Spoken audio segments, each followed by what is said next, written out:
نحمدہ و نصلی علی رسولہ الکریم اعوذ باللہ من الشیطان الرجیم بسم اللہ الرحمن الرحیم اما بعد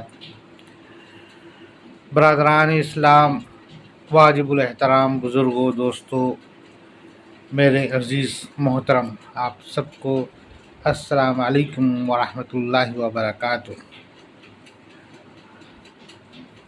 اللہ تعالیٰ سے دعا ہے اللہ تعالیٰ ہم سب کو اپنے حفظ و امان میں رکھے، خیریت سے رکھے۔ بہرحال ہم لوگ قرآن پاک کی سلسلہ وار ترجمہ سن رہے ہیں، سنا رہے ہیں، پڑھ رہے ہیں۔ امید کرتا ہوں آپ سب بھی غور کرتے ہوں گے۔ ہاں، گزارش ہے کہ آپ اپنی کمنٹ جو بھی ہوں، جیسا بھی لگتا ہو، کمنٹ باکس میں ضرور ڈالیں۔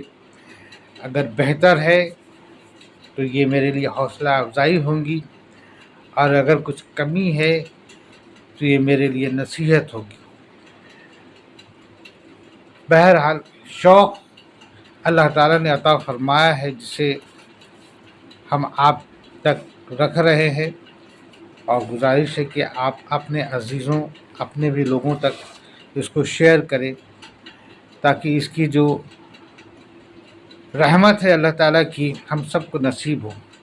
بے شک قرآن واحد کتاب ہے جو معجزہ بھی ہے اور بہت بڑی نصیحت بھی ہے ہم سب کے لیے، ہم تمام مسلمانوں کے لیے، اور ایک ڈائریکٹ اللہ تعالیٰ سے بالکل اپروچ، ایک کانٹیکٹ۔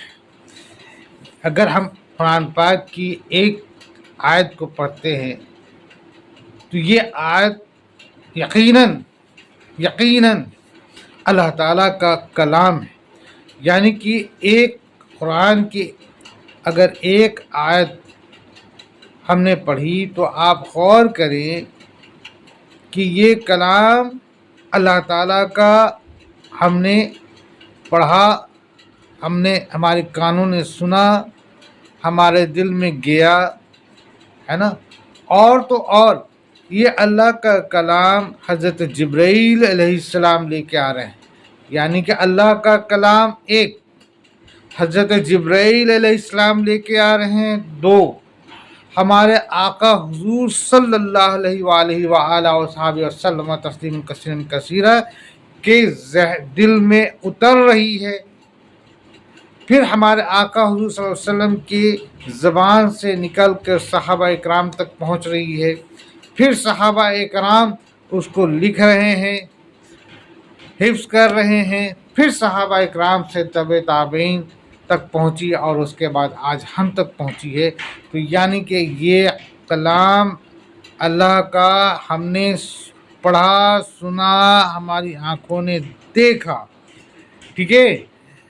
اس میں اللہ تعالیٰ حضرت جبرائیل علیہ السلام، آقا حضور صلی اللہ علیہ وسلم اور صحابہ، یہ سب کے سب اس میں شامل ہیں، یعنی کہ ایک آیت میں ہم نے ان سب سے جو ہے کہ رجوع کیا، ان سب سے ہمارا رابطہ ہوا، اور ان سب کو ہم نے اپنے سینے سے، اپنے زبان سے، اپنے انگلی سے، اپنی آنکھوں سے، اپنے دماغ سے اور اپنے ذہن سے اس کو محسوس کیا۔ تو اللہ تعالیٰ کا شکر ہے، لاکھ لاکھ شکر ہے کہ اللہ تعالیٰ نے جو ہمارے اوپر یہ اپنا ایک تحفہ عطا فرمایا ہے۔ بے شک یہ نایاب ہے، اور یہ بے شک یہ ہم تک نہ پہنچ پاتا اگر کہ ہمارے آقا حضور صلی اللہ علیہ وسلم بیچ میں نہ ہوتے، ہے نا۔ یہ اس کی طاقت تو یہ تھی کہ اللہ تعالیٰ کہتے ہیں کہ اگر کسی پہاڑ پر اگر اتاری گئی ہوتی تو پہاڑ رضا رضا ہو گیا ہوتا۔ سوچئے کتنی بڑی اس کی طاقت ہے، اس کی کتنی بڑی جو ہے کہ ظاہر سی بات ہے، اللہ کا کلام ہے، کون سن سکتا ہے۔ حضرت موسیٰ علیہ السلام کو تو اللہ نے تحفہ میں ان کو ایک یہ چیز دیا کہ آپ مجھ سے ہم کلام ہو سکتے ہیں۔ حضرت موسیٰ علیہ السلام نے جب انہیں دیکھنے کی بات کہی تو دیکھ نہ سکے، بے ہوش ہو گئے۔ اور دیگر کون انسان ہے جو اللہ تعالیٰ کا ڈائریکٹ کلام سن سکے؟ ہمارے کان پھٹ جائیں گے، دیکھنا تو بہت دور کی بات ہے، سن بھی نہیں سکتے، ہے نا۔ ہم فرشتوں کو نہیں دیکھ سکتے، ہماری آنکھیں جو ہے کہ ایسی قوت نہیں رکھتی ہے نا، ہمارا اندر ویسی مضبوطی نہیں ہے۔ بہرحال تو یہ کلام حضور صلی اللہ علیہ وسلم کے اوپر اترا، حضور صلی اللہ علیہ وسلم نے اس کو پھر آگے بڑھایا اور ہم تک پہنچایا۔ تو اللہ کا لاکھ لاکھ شکر ہے، اللہ کا لاکھ لاکھ شکر ہے، اللہ کا لاکھ لاکھ شکر ہے کہ یہ کلام اللہ تعالیٰ نے ہم سب کے دلوں میں اتارا، اور آج اسی جذبات، اسی محبت ہے نا کے ساتھ ہم لوگ پڑھ رہے ہیں، اور اس میں اللہ تعالیٰ کی نصیحت، اللہ تعالیٰ کے احکامات اور اللہ تعالیٰ کی وحدانیت اور تمام چیزوں کو ہم لوگ سن رہے ہیں اور سنا رہے ہیں۔ تو بہرحال اللہ ہم سب اس پر غور کریں، فکر کریں، توجہ دیں اور ایک دوسرے کو شیئر بھی کریں۔ تو ہم لوگ سورہ الاعراف پہ تھے، سورہ الاعراف کی آیت 154 تک ہم لوگوں نے پڑھا سنا۔ اب اس کے آگے 155 اور اس کے آگے کی ترجمہ انشاءاللہ تعالی سنیں گے، اور توجہ کی درخواست ہے، ٹھیک ہے نا۔ چلیے بسم اللہ الرحمن الرحیم۔ ربی یسر ولا تعسر وتمم بالخیر وبک نستعین یا فتاح ربی زدنی علما۔ اور موسیٰ علیہ السلام نے 70 آدمی اپنے قوم سے ہمارے وقت معین کے لیے منتخب کیے، سو جب ان کو زلزلہ نے آ پکڑا تو موسیٰ علیہ السلام عرض کرنے لگے کہ اے میرے پروردگار، اگر تجھ کو یہ منظور ہوتا تو اس سے قبل ہی ان کو اور مجھ کو ہلاک کر دیتا۔ کیا تو ہم میں سے چند بیوقوفوں کی حرکت پر سب کو ہلاک کر دے گا، یا واقعی محض تیرے طرف سے ایک امتحان ہے؟ ایسے امتحانات سے جس کو تو چاہے گمراہی میں ڈال دے اور جس کو چاہے ہدایت پر قائم رکھے۔ تو ہی تو ہمارا کارساز ہے، پس ہم پر مغفرت اور رحمت فرما، اور تو سب معافی دینے والوں سے زیادہ اچھا ہے۔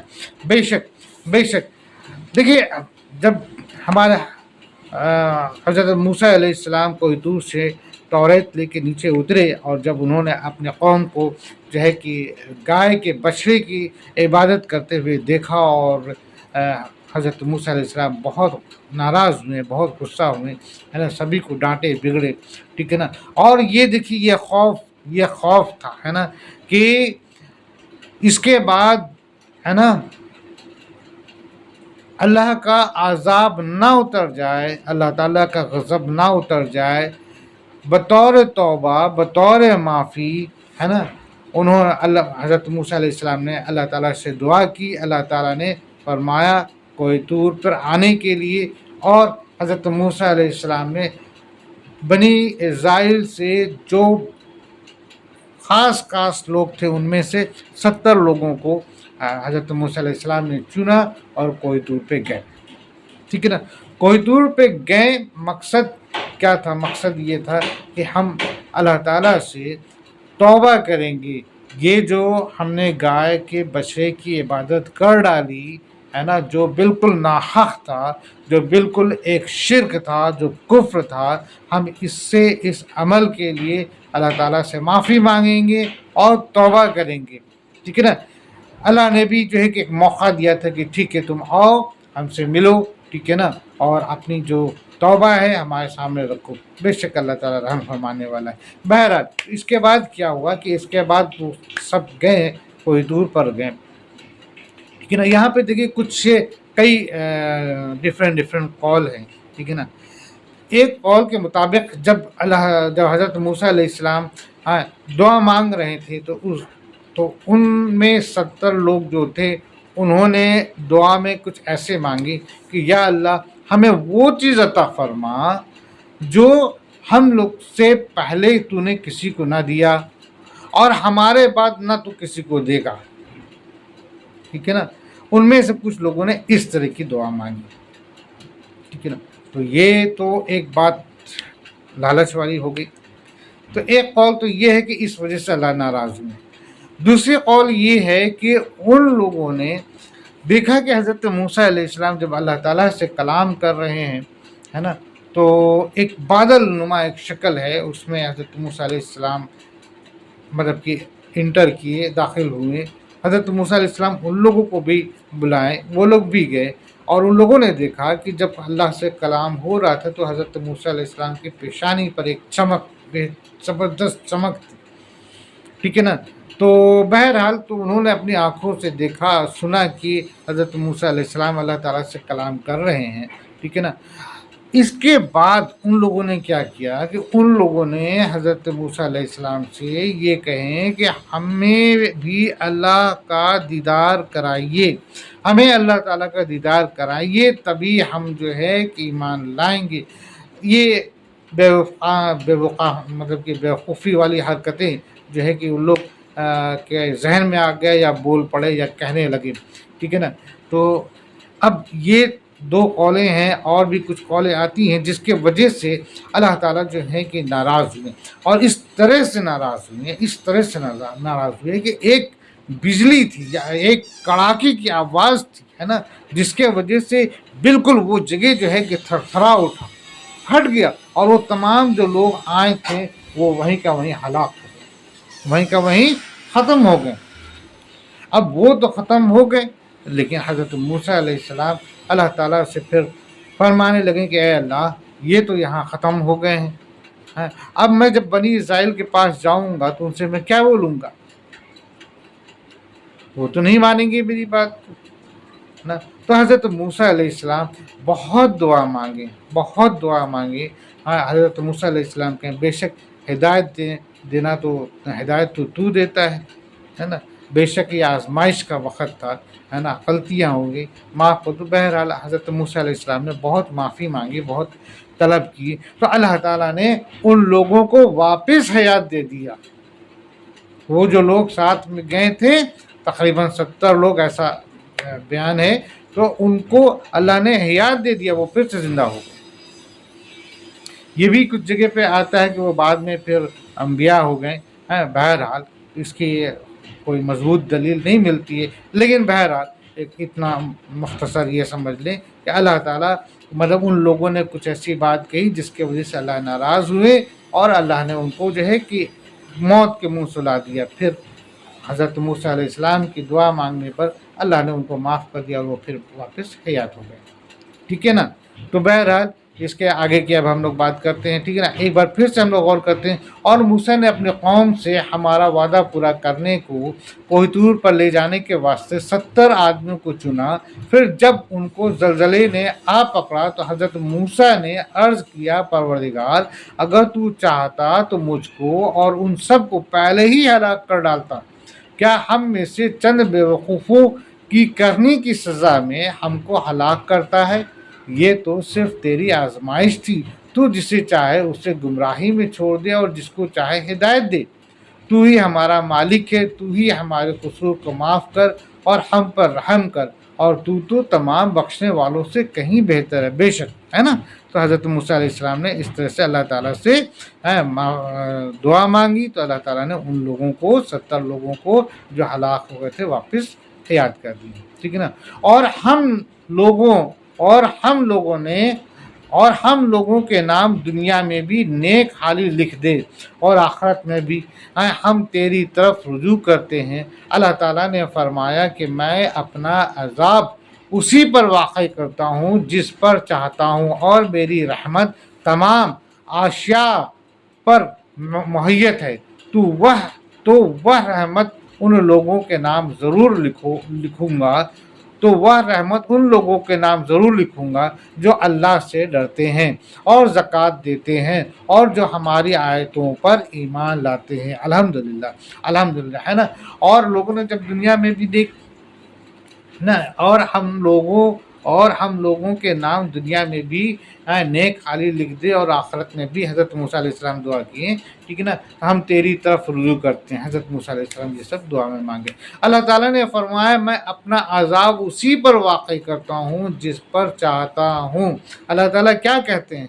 اللہ تعالیٰ کہتے ہیں کہ ہم اپنا عذاب اسی پر اتارتا ہوں جس کو ہم چاہتے ہیں عذاب میں لانا، اور کس کو ہم چاہتے ہیں؟ جو بار بار نافرمانی کرے، ہے نا،